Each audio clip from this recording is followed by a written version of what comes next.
Naruto Shippuden July 29 இருந்து anime புத்ல telecast பண்ண போறாங்க அப்படின்னு சொல்லி நான் போன வீடியோல சொல்லியிருந்தேன். அதே மாதிரி ஜூலை 29 அதாவது நேத்துல இருந்து ஆனிமே புத்ல டெலிகாஸ்ட் ஆக ஆரம்பிச்சிருச்சு. என்னோட ஃப்ரெண்ட் ஏர்டெல் யூஸ் பண்றாங்க, அவங்க கிட்ட கேட்டு நான் கன்ஃபார்ம் பண்ணிக்கிட்டேன். நேத்து பாத்தீங்கன்னா நருட்டோ டெலிகாஸ்ட் ஆச்சு அப்படின்னு அவர் சொன்னாரு. பட் அது ஏர்டெல் யூஸர்ஸால மட்டும் தான் பார்க்க முடியும். பட் சோனி ஐல எப்ப வரும் அப்படின்னு சொல்லி எல்லாரும் கேட்டுட்டு இருந்தீங்க. ஃபைனலி சோனி ஐ கிட்ட இருந்து அபிஷியலாவே Naruto Shippuden season 6 release date வந்தாச்சு.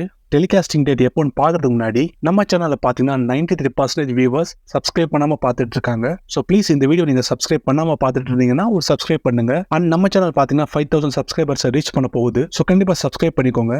அண்ட் நான் ஆனிமே மட்டும் இல்லாமல் மூவி சம்மந்தப்பட்ட வீடியோஸும் போடுறேன், அதுக்கும் உங்கள் சப்போர்ட்டை கொடுங்க. அண்ட் மறக்காம நம்ம டெலிகிராம் சேனலில் ஜாயின் பண்ணிக்கோங்க, டிஸ்கிரிப்ஷனில் லிங்க் இருக்கு. ஸோ வாங்க இப்போ டெலிகாஸ்டிங் அப்டேட்டை பார்க்கலாம்.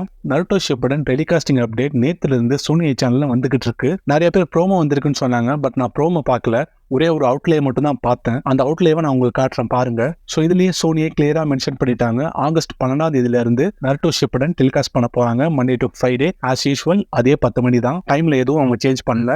ஸோ இதுக்கு மேல என்ன வேணும் கைஸ்? இந்த டேட்காக தான் எல்லாரும் வெயிட் பண்ணிட்டு இருந்தோம். இந்த அப்டேட்டை கேட்டு எத்தனை பேர் ஹாப்பியா இருக்கீங்க? அப்படி நீங்க ஹாப்பியா இருந்தா உசுமாக்கி நருட்டோ அப்படின்னு சொல்லி கமெண்ட் பண்ணுங்க, பார்க்கலாம் எத்தனை comments வருதுன்ட்டு.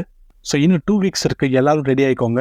So Naruto Shippuden season 6 Sony சேனல்ல ஆகஸ்ட் 12 இருந்து Monday to Friday 10 PM telecast பண்ண போறாங்க. வழக்கம் போல ஒரு நாளைக்கு 2 எபிசோட் அப்படின்ட்டு. இதுக்கப்புறம் ஃபில்லர் ஆர்க்குங்கிறது ரொம்ப ரொம்ப கம்மி. நான் ஆல்ரெடி இதை சொல்லியிருந்தேன். அதை பத்தி இதை தெரிஞ்சா நான் கண்டிப்பா அப்டேட் பண்றேன். அவங்க பெயின் ஆர்க் வரைக்கும் டெலிகாஸ்ட் பண்ணாலே பயங்கரமா இருக்கும். அதுக்கப்புறம் நிஞ்சா வார், மாதிரா ஆர்க் அதெல்லாம் இந்த டெலிகாஸ்டிங் கேப்லயே அவங்க டப் பண்ணி முடிச்சிடலாம். ஸோ பார்க்கலாம் சோனியை எப்படி பிளான் பண்ணிருக்காங்க அப்படின்னு சொல்லி. ஸோ இந்த டெலிகாஸ்டிங் அப்டேட் பார்த்தீங்கன்னா உங்களுக்கு ஹாப்பினஸை கொடுக்கும் நான் நம்புறேன். அதே மாதிரி நானும் ஹாப்பியா இருக்கேன். இந்த வீடியோக்கு ஒரு லைக் கொடுத்து நம்ம சேனலை சப்ஸ்கிரைப் பண்ணிக்கோங்க. தேங்க்யூ.